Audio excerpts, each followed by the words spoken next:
자, 언제 들어왔습니까?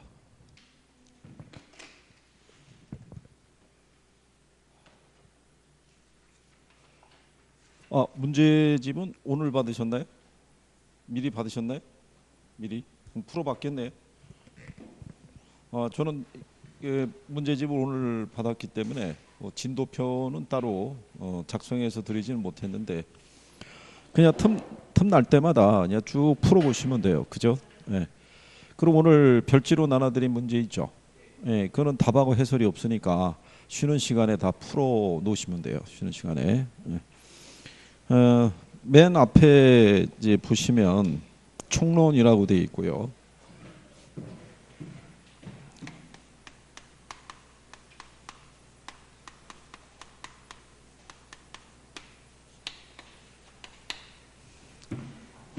총론에서는 시험에 대한 목차가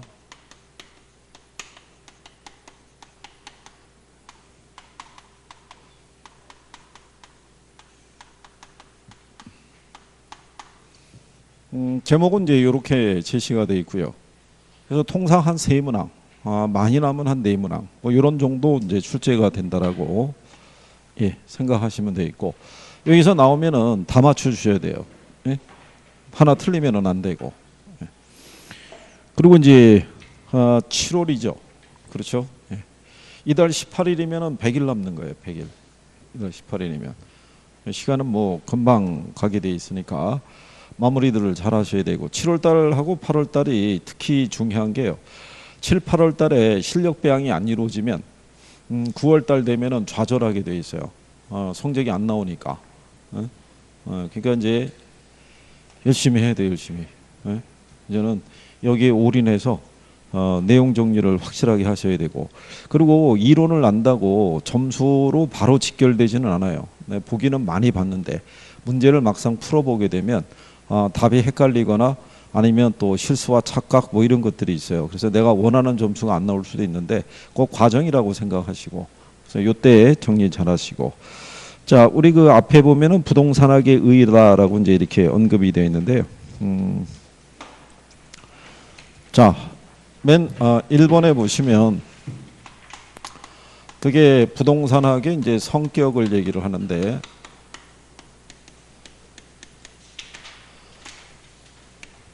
이 성격은 5가지로 제시를 해요.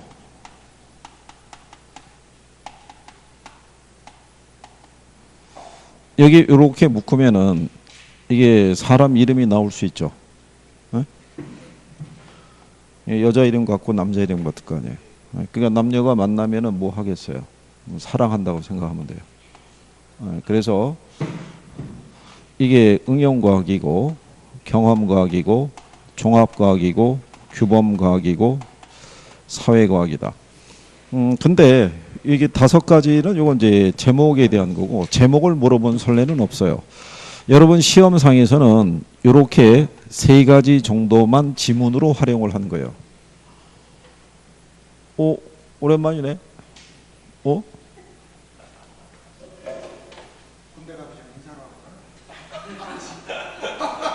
참. 너 이번에 시험 끝나면 군대 가나? 하도 오랜만에 봐.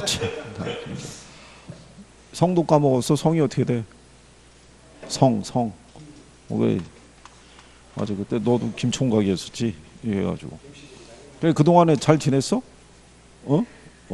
근데 무슨 바람이 불어서 또 등장한 거야? 방학을 했으니까 다시 들어야겠다고?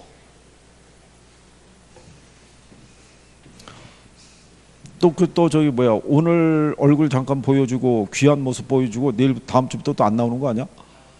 그건 아니야? 그때도 한 6개월 전에도 너 그 얘기하고 갔어.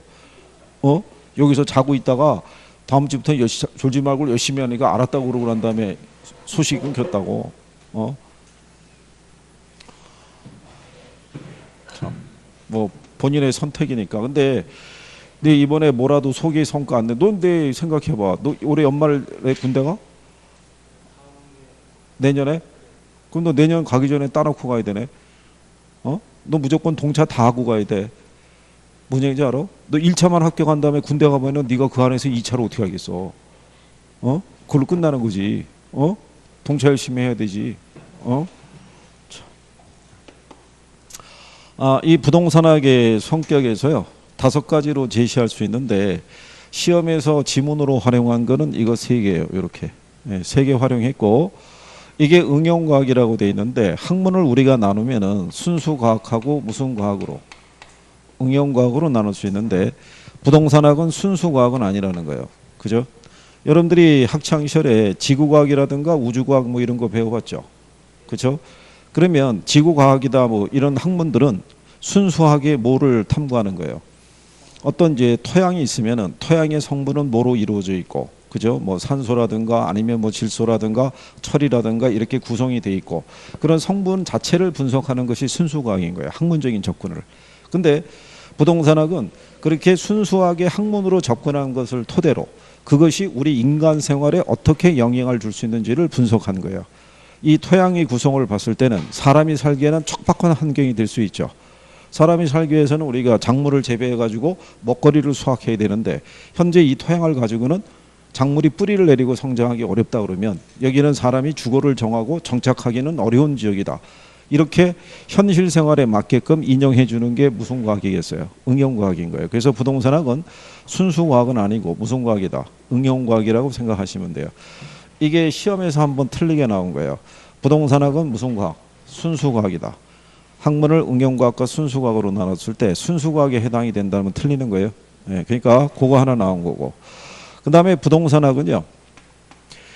눈에 보이지 않는 추상적인 논리를 취급하는 학문은 아니라는 거예요. 그렇죠? 우리가 어떤 철학적인 사고 있죠. 인간은 살기 위해서 먹느냐 먹기 위해서 사느냐. 그죠? 예, 인생이란 어떤 것을 기준으로 움직여야 되느냐. 뭐 이런 걸 가지고 움직이는 게 아니라 우리가 현실적으로 부딪히는 문제 있죠. 주택 문제라든가 토지 문제라든가 이런 현실적인 문제를 우리가 직접 경험했던 것을 토대로 원리가 이루어진다는 점에서는 무슨 과학? 경험과학이라고 얘기를 해요. 그 다음에 여러분들이 만약에 토지를 소유하고 있을 때 그 토지를 막상 이제 개발을 하려고 하면은 어떤 법률적인 요소만 가지고는 건축 행위를 할 수는 없어요. 그죠? 경제적인 측면이나 기술적인 측면이나 여러 가지를 복합적으로 따져봐야 돼요. 그죠? 그래서 부동산학은 여러 분야의 학문과 연계되어 있다는 점에서 무슨 과학이라고 그래요? 종합과학이라고 얘기를 해요. 그러니까 실전에서도 이런 표현으로 나온 거예요. 부동산학은 여러 분야의 학문과 연계되기 때문에 종합학문적인 성격을 지니고 있다라고 얘기를 해요. 그래서 여기까지 시험에 나온 거예요. 여기까지. 근데 이 규범과학이라는 거는 시장에서 우리에게 주어진 시소한 자원인 부동산이라는 자원을 활용을 할 때, 그렇죠? 그것이 어떻게 활용을 하는 것이 올바른 것인지에 대한 어떤 행위에 대한 판단 기준이 있죠. 이거를 제시해 준다는 거예요. 근데 이제 그 기준을 제시할 때는 올바른 가치관을 가지고 기준을 제시해 줘야 된다라는 뭐 그런 얘기예요. 그러니까 예를 들어서 병원이 있어요. 그 병원 안에 2명의 의사가 있어요. 근데 사람들은 이 의사에게 진찰을 받기 위해서 몰리고 이쪽의 의사에게는 사람이 환자가 별로 가질 않아요. 그러니까 이유가 뭐냐고 봤더니 A라는 사람은 환자들에게 약의 처방을 강하게 주는 거예요. 그러면은 만약에 감기 몸살 같은 게 걸리면은 빨리 회복될 수 있어요, 없어요? 네, 그러니까 사람들이 일로 몰리는 거예요. 근데 여기 있는 B라는 사람은 자연 치유력인 게 있기 때문에 항생제를 독한 걸 쓰게 되면은 내성이 생겨가지고 장기적인 관점에서는 환자의 몸이 안 좋다고 보고 약을 약하게 처방을 하는 거예요. 그러면 사람들의 입장에서는 단기는 이 사람이 좋을지 몰라도 궁극적으로는 뭐가? 이게 좋다는 얘기예요. 그래서 부동산을 대상으로 한 어떤 행위에 대한 규제를 하더라도 정부는 단기 정책만을 고집할 수는 없고 장기와 단기 정책을 적절하게 병용해서 시장에 운용을 해야 된다라고 얘기할 수 있는 거예요. 그러니까 그런 부분에 대한 어떤 기준이 가치관이 올바르게 성립이 안 돼 있으면 누가 피해를 보냐면 시장에 참여하는 사람들이 피해를 볼 수밖에 없어요. 그래서 뭐 그런 내용들을 생각하시면 될 거예요. 그리고 이제 부동산학은 사회과학이라고 얘기를 해요. 그죠? 학문을 보면은 사회과학이 있고 자연과학이라는 게 있어요. 자연과학이라는 거는 만고불변의 자연 법칙을 연구하는 학문을 우리가 자연과학이라고 그래요. 지금 여름이죠. 지금 여름이란 얘기는 뭐가 지나서 여름이 온 거예요. 봄이 지나니까. 그러면 여름이 지나면 뭐가 찾아와요? 가을이 찾아오는 거예요. 그런 자연 법칙을 연구하는 게 자연과학이에요. 그러니까 변하는 게 있다 없다. 변하는 게 없어요. 근데 사회과학이라는 거는 인간의 어떤 행위를 통해서 나타나는 여러 가지 현상을 분석을 하는 것인데 인간의 행위라는 게 자로 잰 듯이 정확할 수가 없어요. 그죠? 그래서 이 부동산학은 확률론적인 사고에서 접근하는 거예요. 그러니까 100%라는 개념은 없어요. 자, 부동산이 접근성이 좋으면 항상 언제나 가치가 높다 이럴 수는 없다는 얘기예요. 그러니까 예외가 존재한다는 얘기예요. 접근성이 좋더라도 예를 들어서 접근의 대상물이 뭐냐에 따라서 가치는 높아질 수도 있고 낮아질 수도 있다 이런 얘기예요. 그래서 그런 관계를 연구하는 그런 성격을 가지고 있다. 그래서 내용 정도만, 무슨 과학은 아니다. 순수 과학은 아니다. 추상적인 논리를 취급하는 학문은 아니다. 뭐 그런 정도 알아두시면 되겠고요. 그래서 거기 보시면 학문적인 성격에 관한 내용으로 옳은 것으로 짝지어진 것 있죠. 그러면 기억에 순수과학이 들어가면 틀리겠죠. 그럼 1번, 2번 빼고 그러면 사회과학 들어가야겠죠. 응용과학 들어가야 되죠. 경험과학 세 가지 들어가야 되니까 리은, 디귿, 릴 3번이겠죠. 네, 답은 1번으로 되니까 수정하시면 돼요. 수정을. 이거 제가 조금 아까 보고 여기다 수정해서 올려놓으라고 얘기했어요. 이게 지난주까지도 이게 책이 안 나와 있어가지고 제가 갈 때까지. 그래서 예, 그 다음에 그 2번에 보면은 부동산 활동에 대한 관계가 있어요. 그죠? 예.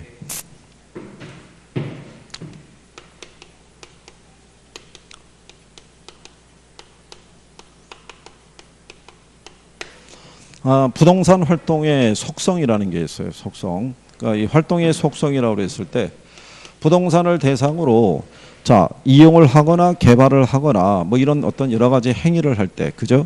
그러면 가령 예를 들어서 이 개발을 할 때 공적 주체가 있고 사적 주체가 있으면 공적 주체는 이 개발할 수 있어요, 없어요? 다 개발하잖아요. 공영 개발. 사적 주체는 할 수 있잖아요. 민간 개발. 그죠? 네, 그러면 이 사람들은 다 부동산을 대상으로 일련의 행위를 할 수 있다는 얘기죠. 그 행위를 할 때 인식해야 될, 지켜야 될 하나의 지침이라고 생각하시면 돼요. 속성이라는 게. 그래서 보면 과학성 및 기술성이라는 게 있고요.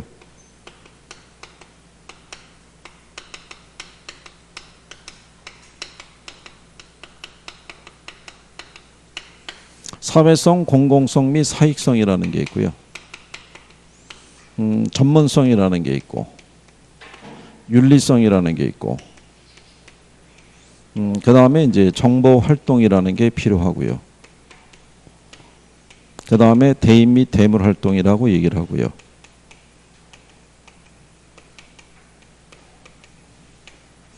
그 다음에 임장 활동. 그 다음에 배려의 장기성. 그 다음에 공간 활동. 그리고 이제 복합 개념 뭐 이런 논리가 하나 있는데 복합 개념이라는 거는 부동산을 대상으로 일련의 행위를 할 때는 항상 최여 이용 상태를 인식을 하고 이용을 해야 된다라는 게 이제 복합 개념의 논리예요. 그거는 이제 시험 지문에서 안 나오고요. 요 중에서 여러분 시험 지문에 나왔던 거는 예, 윤리성, 그 다음에 대인 및 대물 활동, 임장 활동, 배려의 장기성, 공간 활동. 이런 것들이 시험에서 이제 인용을 했던 선례가 있어요. 저게. 그러니까 얘네들은 자주 나오는 애들은 아니에요. 한 10년, 그러니까 한 10번 시험 보면 한두 번 정도. 예, 그렇게 인용이 되는 애들이에요. 그죠? 자, 그러면 과학성하고 기술성의 논리는 뭐냐면 부동산 활동이 보다 효율적이기 위해서는 이론과 실무에 적절한 뭐가 있어야 된다. 조화가 있어야 된다고 얘기하는 거예요. 그죠? 이론만 너무 강조해도 안 되고 이론이 뒷받침이 안 된 실무적인 행동은 역시 또 뭐가 부족할 수밖에 없다는 논리죠. 그래서 김영진 교수가 제시한 게 뭐냐면 산학협동의 논리를 제시하는 거예요. 산학협동이라고 들어보셨죠?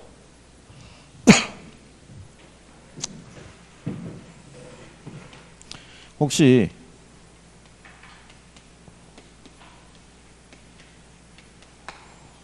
이런 Y 우유라고 들어보신 적 있나요? 네? 이렇게 가는 애, 이렇게 가는 애, 이렇게 가는 우유 들어본 적 있죠? 그러면 저 우유라는 제품을 만들기 위한 회사가 저 대학 재단에서 운영을 하는 거예요. 그러면 저 기업이 있다는 얘기는 저 대학 자체에 축산대학이 있다는 얘기예요.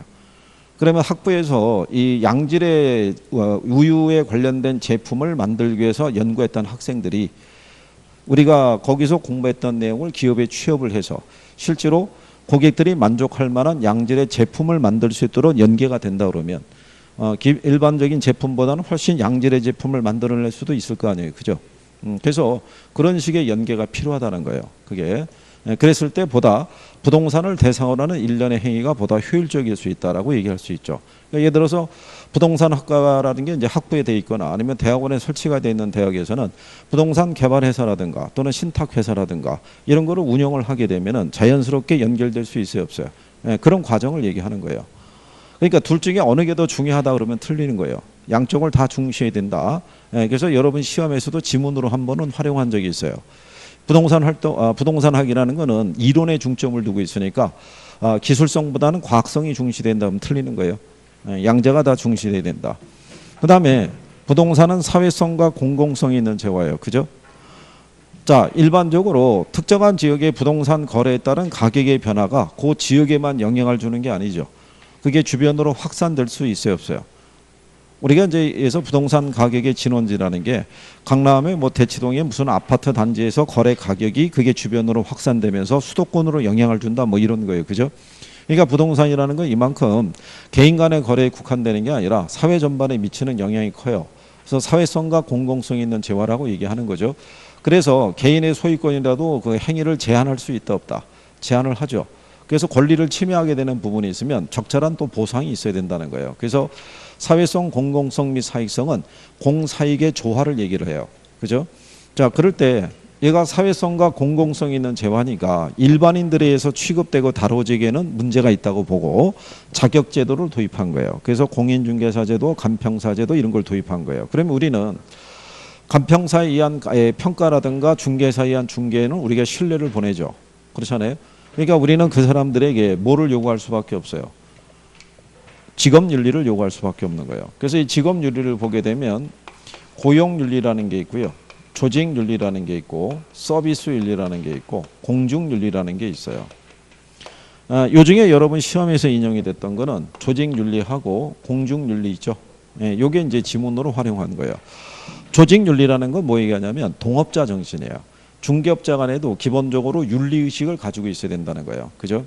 지역별로 보면은 중개업자들끼리 모여 만든 친목 단체들이 존재를 해요. 그죠? 근데 그 사람들이 텃세를 부릴 때도 있어요, 없어요? 있는 거예요. 여러분들이 자격증을 따서 여기서 개업하려고 그러면 이 지역의 친목의 형태가 이제 모임이 있어가지고 얘기를 하는 거예요. 만약에 개업하고 싶으면 우리 회원이 내놓은 가게가 있다 이거예요. 그거를 인수하라 이거예요. 피를 주고.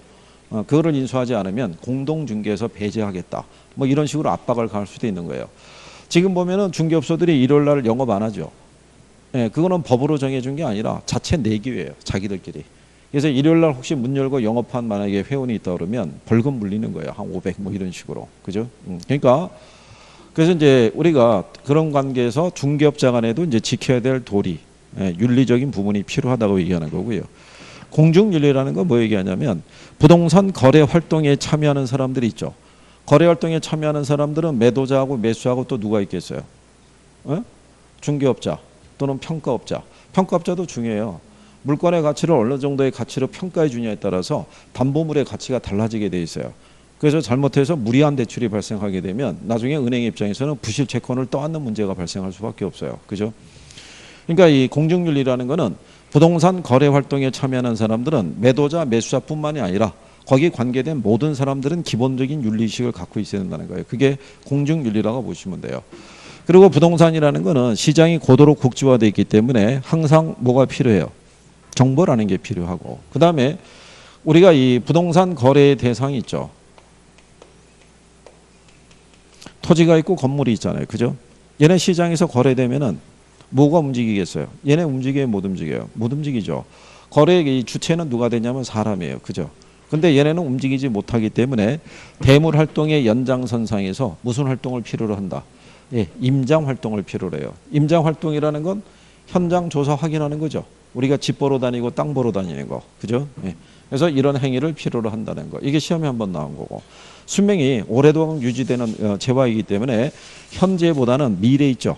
예, 미래 어떤 용도라든가 이용 상태를 보고 행위를 해야 된다는 거. 그 다음에 부동산을 대상으로 하는 이 활동은 몇천 공간을 대상으로, 예, 3천 공간을 대상으로 하는 활동이다라고 생각하시면 돼요. 그죠?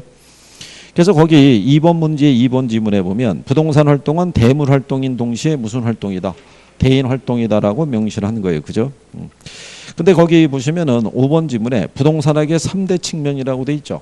3대 측면은 뭐 생각하시면 되냐면 법경기 세 가지예요. 법률과 경제와 기술적인 측면. 얘네가 서로 뚜렷하게 구분이 돼서요. 각각 기술적과 경제적, 법률적 판단을 독립적으로 행한다니까 틀린 거예요. 무슨 얘기냐면 법률과 경제적인 판단을 먼저 하고 기술적인 판단을 나중에 할 수도 있고요. 기술적 판단을 먼저 하고 법률적과 경제적 판단은 나중에 할 수도 있는 거예요. 그러니까 묶어서 할 수도 있고 분리시켜서도 할 수 있다는 얘기예요. 그죠? 예, 그래서 그런 과정을 하기 때문에 그래서 5번이 잘못되어 있다. 그래서 그렇게 정리하시면 될 거예요. 무슨 말인지 아시겠죠? 예. 그 다음에 그 뒤에 3번에 나와 있는 거는요. 그 참고하셔도 되는데 참고로 뭐 이런 거예요.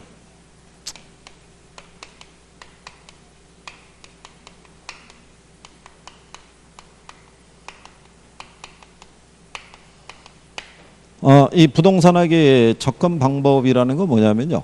우리에게 주어진 부동산이라는 자원을 좀 더 효율적으로 이용하고 문제를 어떤 여러 가지 문제를 줄일 수 있는 방법이 있죠. 이걸 학자들이 꾸준히 제안을 했다고 생각하시면 돼요. 그죠? 예, 근데 그 중에 시험상에서 인용이 됐던 거는 종합식 접근 방법이라는 거 하나고요. 그 다음에 의사결정 접근 방법이라는 게 있다. 예, 그런 정도만 알아두시면 돼요. 그럼 종합식 접근 방법에 대한 관계 있죠. 얘는 부동산을 대상으로 하는 일련의 행위는요. 항상 복합 개념에서 하고 있죠. 법률과 경제와 기술적 측면에서의 접근을 필요로 하는 것이다라고 그래서 그게 종합식 접근 방법의 논리라고 보시면 돼요. 그래서 얘는 복합 개념의 사고로 접근한다라고. 그러니까 이 복합 개념이라는 거는 요 세 가지 관점. 하다못해 개인 간에 거래할 때도요. 일단 등기부 확인해 보죠. 계약서 쓸 때. 예, 그 다음에 시세도 알아보죠. 집안 이 공간 배치도 우리가 확인을 해보죠. 그게 거래 사고를 줄일 수 있는 방법 중에 하나가 되죠. 그렇죠? 그래서 기본적인 이런 관계의 모든 접근이 필요하다고 얘기하는 거고요. 의사결정 접근 방법은 무슨 얘기냐면 요 이전에 있었던 게 법 제도적인 접근 방법이라고 있었어요. 옛날에는 여러분들에 대한 부동산을 대상으로 하는 일련의 행위는 정부의 어떤 법과 제도를 가지고 규율을 했는데 지금은 국경의 의미가 없어요. 우리나라 사람도 해외 나가서 부동산에 투자할 수 있고요. 외국의 사람들도 우리나라에 들어와서 부동산 투자할 수 있죠. 그러니까 자국의 법과 이 제도를 가지고는 행위를 통제하기 힘든 거예요. 그죠? 그러면 시장에 들어오는 사람들은 손해보기 위해서 들어오는 사람들은 없죠. 다 이윤을 얻기 위해서 들어오는 사람들이니까. 그러니까 즉 합리적인 사고를 갖고 있는 사람들이에요. 그러니까 그 사람들이 올바른 의사결정을 내릴 수 있도록 시스템적으로 지원만 잘해주면 된다는 얘기예요. 그러니까 이거는 어디를 통해서 문제를 해결하도록 시장 안에서 문제를 해결하도록 유도하는 방법이라고 보시면 돼요. 그래서 거기 3번 지문에 이렇게 나와 있죠. 인간은 합리적인 존재고 자기 이윤의 극대화를 추구하는 주체라는 관점에서 부동산을 연구하는 접근 방법이 의사결정 접근 방법이다. 이렇게 되어 있는 거예요. 무슨 말인지 아시겠죠? 네, 그런 정도. 4번은 그냥 참고하셔도 돼요. 이게 분산식, 중점식, 종합식이라고 있는데 그게 우리나라의 김영진 교수가 만든 거예요. 그거는 우리나라에서만 통용이 되는 거예요. 네, 그래서 그건 그냥 참고하셔도 돼요. 그중에 그냥 이런 정도다라는 것만 알아두시면 될 거예요. 그 다음에 이제 뒤로 넘어가시면 자 10페이지에 가면 부동산 개념하고 분류를 하고 돼 있죠.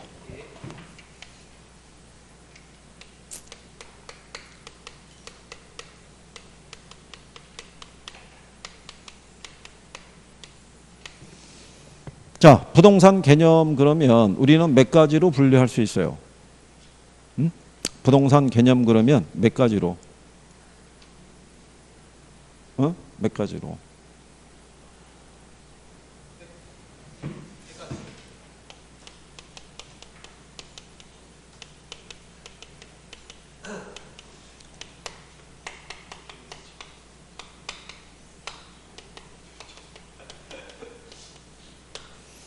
항상 이렇게 세 가지로 나눠준 거예요. 그죠?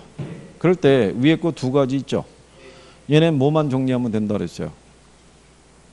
얘네 뭐만? 에? 아, 여기는 종류만 구별하면 돼요. 종류만. 에? 다른 거 안 나온다고요. 종류만. 여기 왜 종류밖에 안 물어보겠어요? 여기. 에? 이거는 영국에서 분류하든 미국에서 분류하든 우리나라에서 분류하든 일본에서 분류하든 똑같다고요. 그러니까 여기는 그냥 이 가지수만 구별하면 돼요. 그러니까 여기 보면 공간이 있고 자연이 있고 환경이 있고 그 다음에 위치. 여기는 자산, 자본, 생산 요소, 상품, 소비재. 얘네 섞이면 틀리는 거예요. 섞이면. 이거 이제 내가 구별할 수 있는지. 그죠? 그 다음에 여기 법률적 개념이 있죠. 얘는 따로 낸다고요. 그럼 얘는 왜 따로 내냐면 법률적 개념은 우리가 협의의 부동산으로 구분하죠. 그리고 광의의 부동산이 있죠. 이 협의의 부동산이 우리 민법에서 규정해 준 거예요. 협의의 부동산은 토지 및 뭐로? 정착물로 이렇게 구분이 되고요. 정착물 안에 가게 되면 토지로부터 독립된 걸로 간주되는 애들이 있고 토지의 일부로 간주되는 애들이 있죠. 독립된 것으로 간주되는 애 중에서 대표적인 게 뭐예요? 건물이잖아요. 그죠? 그러면 우리나라하고 일본 민법에서는 이 건물을 독립된 물건으로 취급해요. 근데 영미법은 틀리다고요. 영미법에서는 토지하고 건물이 있으면 그냥 하나의 땅덩어리로 보는 거예요. 그러니까 건물을 따로 독립된 물건으로 본다 안 본다? 안 본다는 거예요. 그러니까 여러분 시험에 이 독립된 물건으로 간주된 애들이 뭐가 있는지를 출제를 해주는 거예요. 구분할 수 있느냐. 그러니까 그래서 이거는 우리나라 법의 체계이기 때문에 요것만 따로 또 물어본다는 거예요. 그래서 그거를 따로 기억해 두셔야겠고 그러면 독립된 물건으로 간주된 애들 건물 말고 또 뭐 있어요?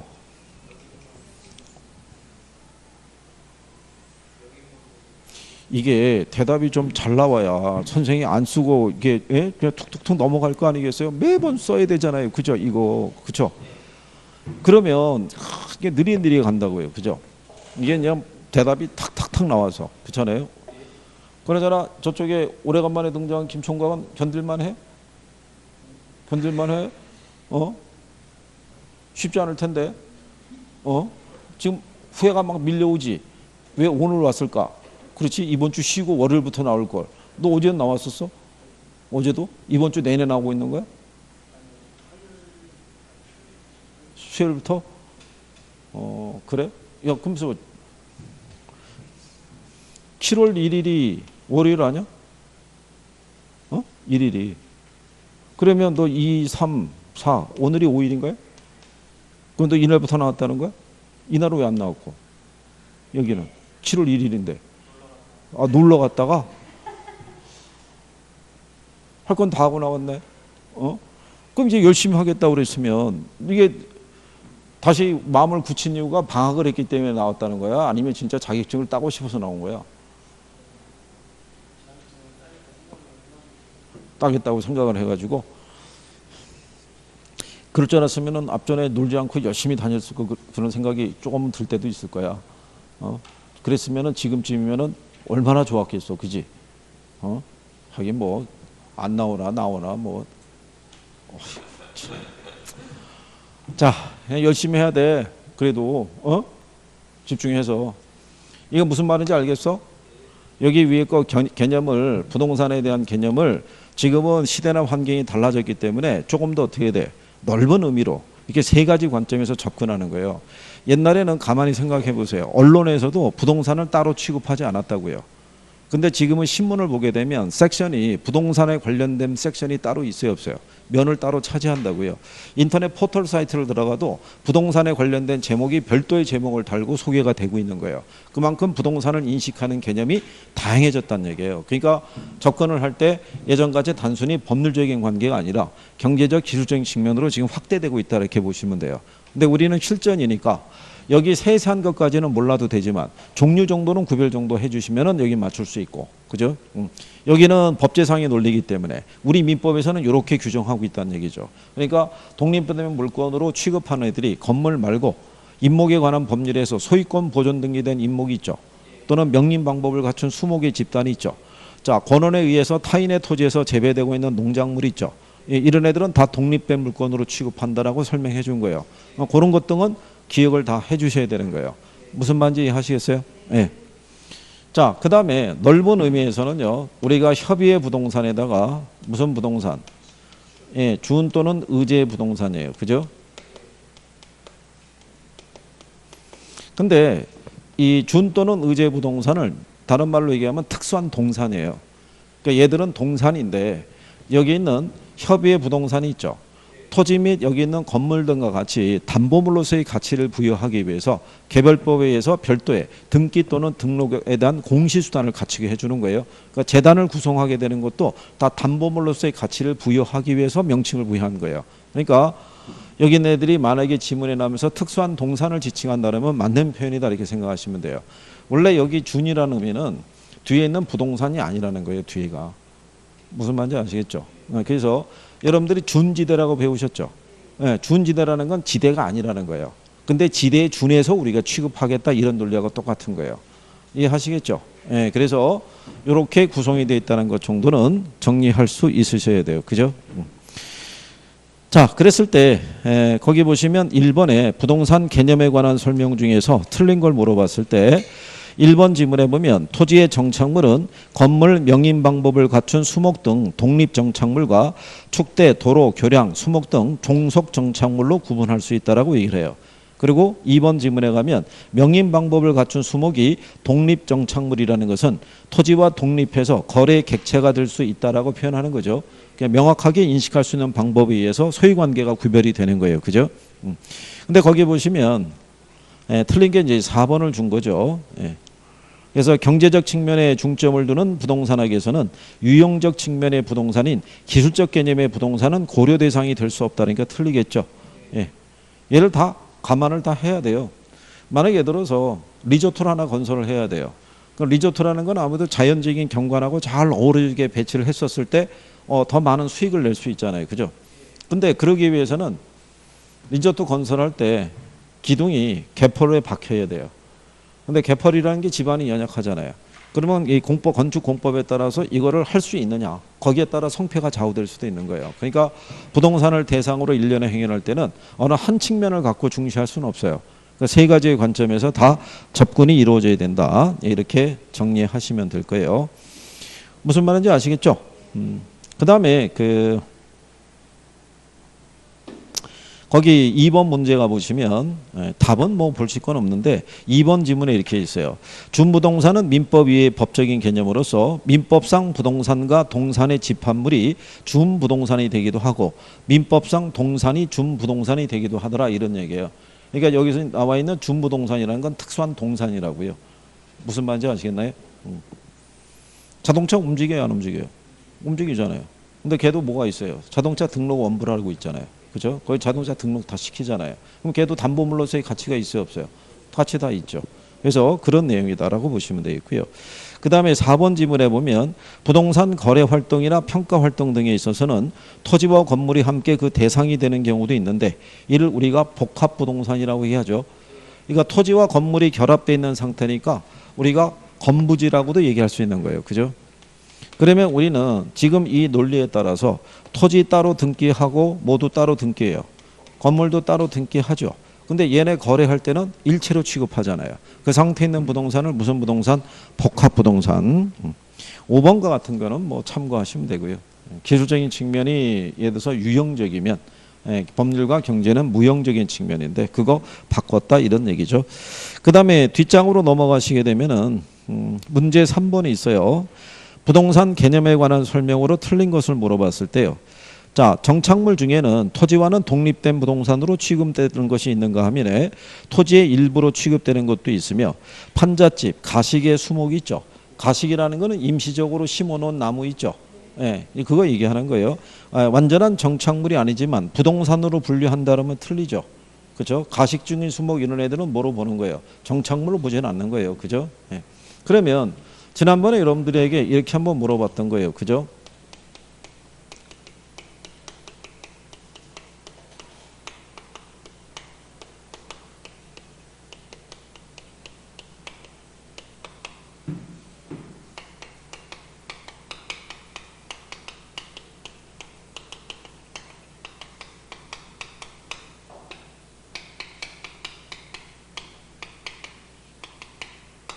매년 경작 노력을 요하지 않는 나무나 다년생 식물, 자연 식생 이런 애들 있죠. 예, 부동산 중개의 대상이 돼야 안 돼요. 이거 중개의 대상이 된다 안 된다? 응? 둘 중에 하나잖아요. 그냥 편하게 얘기하면 되죠. 예? 그냥 안 돼, 김종관. 아니 뭘 오래 생각을 해. 저쪽에 오늘 관만이랑 김총각은 뭔 말인지 모르겠어? 자, 여러분들이 보면 산지 있죠. 산. 예? 산지. 산지에 가게 되면 여기 나무들이 있어요, 없어요? 근데 산지에 있는 나무들은요, 대부분 가치가 없어요. 대부분 땔감용 정도로 쓸 수 있는 거예요. 비싼 애들은 별도로 거래해야 하네요. 별도로 거래해요. 여러분들이 왜 장송이라고 그러죠? 수고가 한 10m 이상 되는 소나무 같은 경우는 한 그루에 1,000만 원 이상씩 거래가 돼요. 그죠? 근데 일반적인 얘네들은 잡목이라고요. 그죠? 근데 산에서 이렇게 자생하고 있는 이런 잡목들은 여기 산 주인이 매년 거름 주고 뭐 이래야지만 얘들이 생존하는 게 아니죠. 예, 비바람이 불든 뭐 눈보라가 치는 거 안에서 자생하고 있는 애들이에요. 그죠? 그러니까 얘들은 산을 매매할 때 어떻게 해야 돼요? 그냥 같이 넘어가는 거예요. 정착물로 보고. 무슨 말인지 아시겠어요? 그러니까 중개의 대상이 돼야 안 돼요? 된다라고요. 그러니까 그거를 정착물 관계에서 구별할 때 그거 하나 알아두시고, 그 다음에 또 하나가 뭐가 있냐면 경작 수확물 있죠. 예를 들어서 벼라든가 옥수수라든가 그 다음에 감자 뭐 이런 애들이 있을 거 아니에요. 그죠? 자, 그러면 얘네들이 만약에 이렇게 논에 보게 되면 이렇게 벼가 이렇게 재배됐을 거 아니에요. 그 논이 매매가 되죠. 그럼 벼도 같이 매매돼야 안 돼요? 벼는 같이 매매가 안 돼요. 여기 있는 이 경작 수확물은 경작자 거가 되는 거예요. 그러니까 얘는 독립된 물건으로 별도로 취급하는 거예요. 무슨 말인지 이해하시겠죠? 그러니까 그 관계를 또 인용할 수 있으니까 거기까지는 구별을 해두시면 돼요. 수업 시간에 해본 거예요. 개념할 때. 예? 그러니까 정리해 두시고요. 자, 그래서 이제 그런 내용 관계를 구별하시면 돼 있고, 그 다음에 이제 4번 지문에 보시면 토지 소유자는 법률의 범위 내에서 토지를 사용 수익 처분할 수 있죠. 소유권은 정당한 이익이 있는 범위 내에서 토지에 상하이 미친다라고 얘기할 수 있어요. 그죠? 그래서 소유권을 가지고 있으면 사용 수익 처분할 수 있는 권리를 가지고 있다. 그렇게 볼 수 있겠죠. 예. 그래서 그 내용 정도 보시면 되고, 그 다음에 4번에 보시면 부동산 개념에 대한 설명이다. 옳은 거를 물어봤을 때. 그렇죠? 예. 자, 거기 보면 2번에 물리적 개념의 부동산은 자본 소비재 등으로 구분된다니까 틀렸다는 얘기죠. 자본 소비재는 어디에 해당이 돼요? 경제적 개념에 들어가잖아요. 그죠? 그 다음에 3번에 가면 법률적 개념의 부동산은 자산 생산 요소, 상품, 위치, 환경, 소유권 및 그 이외의 권리 등을 지칭한다고 돼 있죠. 자산하고 생산 요소, 상품은 어디에 들어가요? 경제적 개념, 경제적. 여기 있잖아요. 여기. 여기. 그 다음에 위치하고 환경은요. 기술적이고, 소유권 및 그 위의 권리는 이제 법률적 관계로 할 수 있잖아요. 그죠? 예전에 기출에서 나왔던 거예요. 이 3번 지문에 대한 거는. 그렇죠? 예. 자, 그랬을 때 4번의 준부동산은 협의의 부동산이 아니라 광의 부동산에 속하겠죠. 근데 1번 지문에 보면 토지와 그 정착물은 광의 부동산에 속한다라고 그랬으니까 걔가 맞는 표현이죠. 그렇죠? 자, 여기 보시면 광의 부동산은 협의의 부동산과 준의제 부동산을 합한 거잖아요. 협의의 부동산이 얘들이잖아요. 예? 이거를 제목을 여기다 붙여놔서 그런 거지. 풀어주면은 광해부동산은 토지 및 정착물과 준부동산으로 구성이 되어 있다. 이렇게 써도 된다고요. 무슨 말인지 아시겠나요? 예, 그러니까 답이 그래서 1번이라고요. 유관시험에서 지문으로 한번 활용을 했던 거예요. 그죠? 그렇게 구별하시면 돼요. 이걸 가지고 또 순간적인 착각하시는 분이 있어요. 예? 협의에 대한 부분을 너무 강하게 생각하셔서. 그죠? 근데 협의의 부동산은 민법상에서 규정한 부동산인데 넓은 의미로 보면은 넓은 광해 부동산에는 협의의 부동산이 포함이 된다는 얘기예요. 그죠? 무슨 말인지 아시겠나요? 그래서 그렇게 정리하시면 되겠고요. 그 다음에 뒷장으로 넘어가셔가지고요. 거기 이제 6번에 가게 되면 3번 지문이 있죠. 정당한 권한 없이 타인의 토지에서 경작 재배한 농작물은 토지의 일부로 보는 것이 판례의 태도다. 그랬으니까 이게 틀렸다는 얘기죠. 왜냐하면 개인 소유의 땅인데 방치하고 있는 땅이 있어요, 없어요? 있죠. 여기다가 뭐 감자 심을 때 쑥 보니까 옆에 땅 놀고 있거든요. 잡초만 무성하고. 아이고 아까워라. 그래가지고 자기가 그걸 좀 베어내고 심어가지고 작물 경작하게 되면은 원래 토지 소유자가 오더라도 자기의 권리를 주장할 수 없죠. 여러분이 민법에서 배우셨지만 잠자는 권리는 보호받지 못한다는 얘기죠. 예, 그래서 그런 내용으로 여러분들이 구별하시면 되겠고요. 그래서 4번 지문에도 이렇게 돼 있죠. 우리나라에서는 토지와 건물은 이 표현은 잘 안 써요. 혼연일체와 일처의 완전한 한 개의 토지 공간 덩어리로 인식하고 있다 이런 표현이 있죠. 아주 오래전에 썼던 표현이에요. 그러니까 결국은 4번은 우리나라가 아니라 미국에서는 이 토지와 건물은 혼연일체의 완전한 한 개의 토지 공간 덩어리이기 때문에 영미법에서는 토지와 건물을 분리시킨다 안 시킨다 안 시킨다 이런 거예요. 그냥 거기서는 뭐 답에 대한 거는 참고하시고 지문은 이제 그런 정도 정리할 수 있으시면 되겠죠. 무슨 말인지 아시겠죠? 자, 그래서 이런 개념에 대한 거를 이제 알아보신 거고요. 그 다음에 이제 정착물 중에서 보면 임차자 정착물이 있죠. 임차자 정착물은 뭐로 취급해요? 동산, 부동산. 에? 자, 부동산을 버리고 얘기해 보세요. 동산이라고 해요, 동산. 임차자 정착물은 다 동산으로 간주하는 거예요. 그죠? 여러분들이 만약에 자, 어느 집에 새를 살고 있어요. 그럼 생활의 편의를 위해서 커튼 블라인드 칠 수 있죠. 이사 갈 때 두고 가야 뛰어가요. 뛰어갈 거 아니에요. 그죠? 그러니까 뭐로 보는 거예요? 동산으로 보는 거예요, 동산으로. 그죠? 네, 그러니까 거기 정도까지만 시험에 나온 거예요. 거기 정도까지만. 그 다음에 이제 하는 게 분류를 해보는 거예요, 분류를. 자, 그러면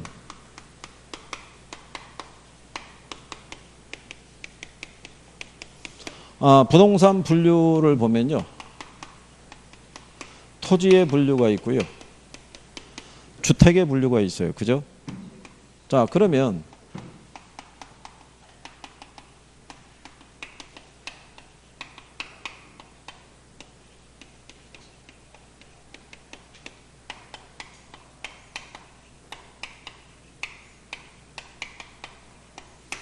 자, 주거, 상업, 공업용의 용도로 이용 중이거나 또는 이용 목적으로 조성된 토지 있죠. 뭐라 그래요? 네? 주거, 상업, 공업용 등의 용도로 이용 중이거나 아니면 이용 목적으로 조성된 토지를 뭐라 그래요? 네? 택지라고 그래요. 근래 시험 지문에서 잘 쓰는 애들이에요. 그죠? 그 다음에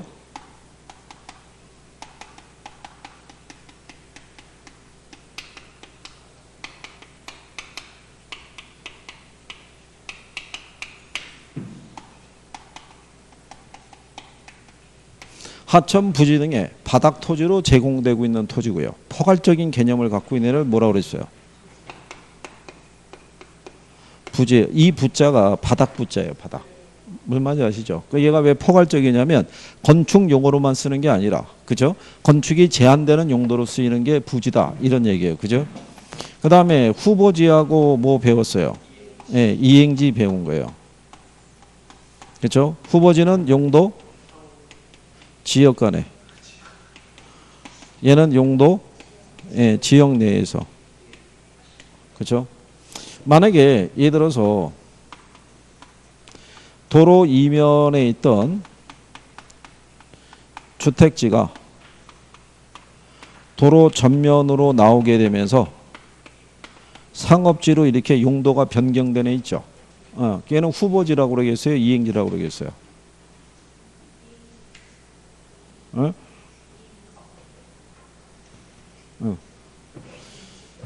자, 여러분들이 보시면 우리가 이 택지가 있고요. 그 다음에 농지 있고, 그 다음에 뭐 있어요?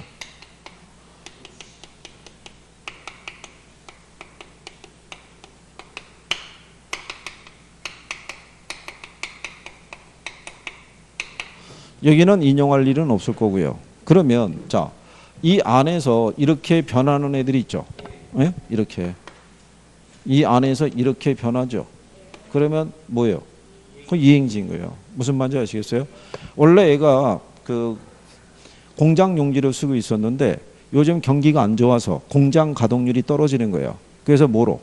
주거지로 바뀌는 거예요. 그러면 뭐라고 얘기할 수 있는 거예요? 예? 이행지인 거예요. 이행지. 이 안에서 변하면 이렇게 해서 이렇게 큰 틀에서 변하면 뭐? 그러면 후보지라는 거예요. 그러니까 그거는 기본적으로 구별을 할 수 있어야 되고. 그 다음에 필지하고 뭐 있어요? 획지. 필지는 토지 등기 단위라고 할 수 있죠. 그 다음에 획지라는 거는 뭐를 구분하기 위한 가격 수준을 구분하기 위한 개념. 그 다음에 포락지 아시죠? 네. 포락지는 뭐를 포락지라고 그래요? 집안이 절토되어 무너져 내린 토지 있죠. 지금 물이 흐르는 땅으로. 소지는 이게 실소자니까 개발되기 이전에 자연적인 상태의 그로의 토지를 뭐라 한다? 소지 이렇게 얘기를 해요. 그죠? 그러니까 내가 용어 알고 있는지를 꼭 정리를 해줘야 돼요. 낮이라는 건요. 토지에 지상의 건물이라든가 토지의 사용 수익을 제한하는 권리가 설정되어 있지 아니한 토지를 뭐라고 그래요? 낮이라고 얘기를 해요. 그러니까 예, 구별을 할 수 있으셔야 돼요. 그죠? 자, 그럴 때 자, 지난번에 여러분들이 표준지 공시지가 산정할 때 있죠. 여기에 지상권이 설정이 되어 있으면 이 지상권의 가치도 여기에 반영해서 평가해야 하네요. 어? 표준지 평가는 나지상정 평가 원칙이에요. 그러니까 지상권이 있더라도 없는 거로 보고 평가하는 거예요. 무슨 말인지 아시겠죠? 네, 그래서 그거. 그 다음에 주택의 분류를 가게 되면 이게 그 건축법에 의해서 분류가 있는 게 있고요. 주택법에 의해서 분류할 수 있는 게 있어요.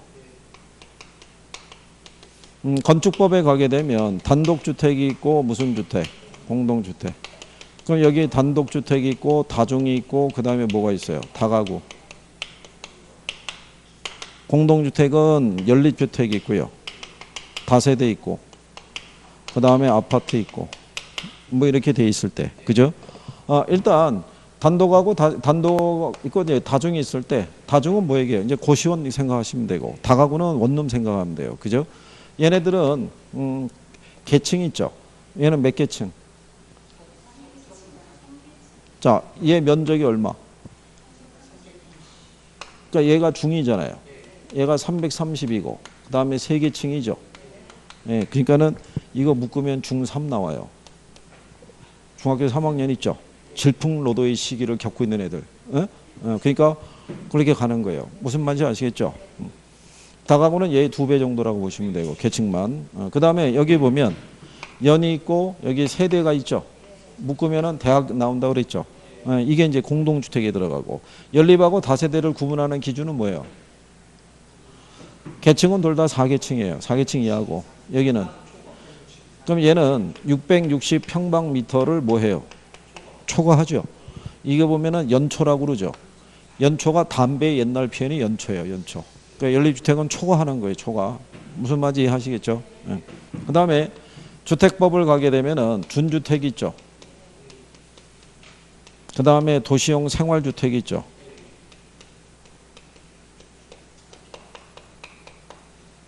얘네들도 용어상에서 인용을 해줘요. 자, 준주택의 규모는요, 국민주택 규모예요. 그죠? 그러니까 주택도시기금의 기금의 지원을 받아서 건축할 수 있는 주택이라고 생각하시면 돼요. 무슨 말인지 아시겠죠? 도시형 생활주택은 규모가 어떻게 돼요? 2세대 이상 300세대 미만. 예? 여러분 시험에 350세대라고 해서 틀리게 한번 출제한 적이 있어요. 그러니까 주택에 대한 거라든가 그러니까 이런 게 떠올라야 되는 거예요. 분류가 탁 나오면 분류에 관련된 애들이 여러분들에게 쭉 나와줘야 문제를 읽고 바로바로 풀 수 있을 거 아니에요. 그죠? 예? 1차는 무조건 시간 싸움이라고 생각하시면 돼요. 무슨 말인지 아시겠나요? 예, 그래서 그거 감안하시고 자 잠깐 쉬었다가 거기 15페이지 8번부터 푸시죠.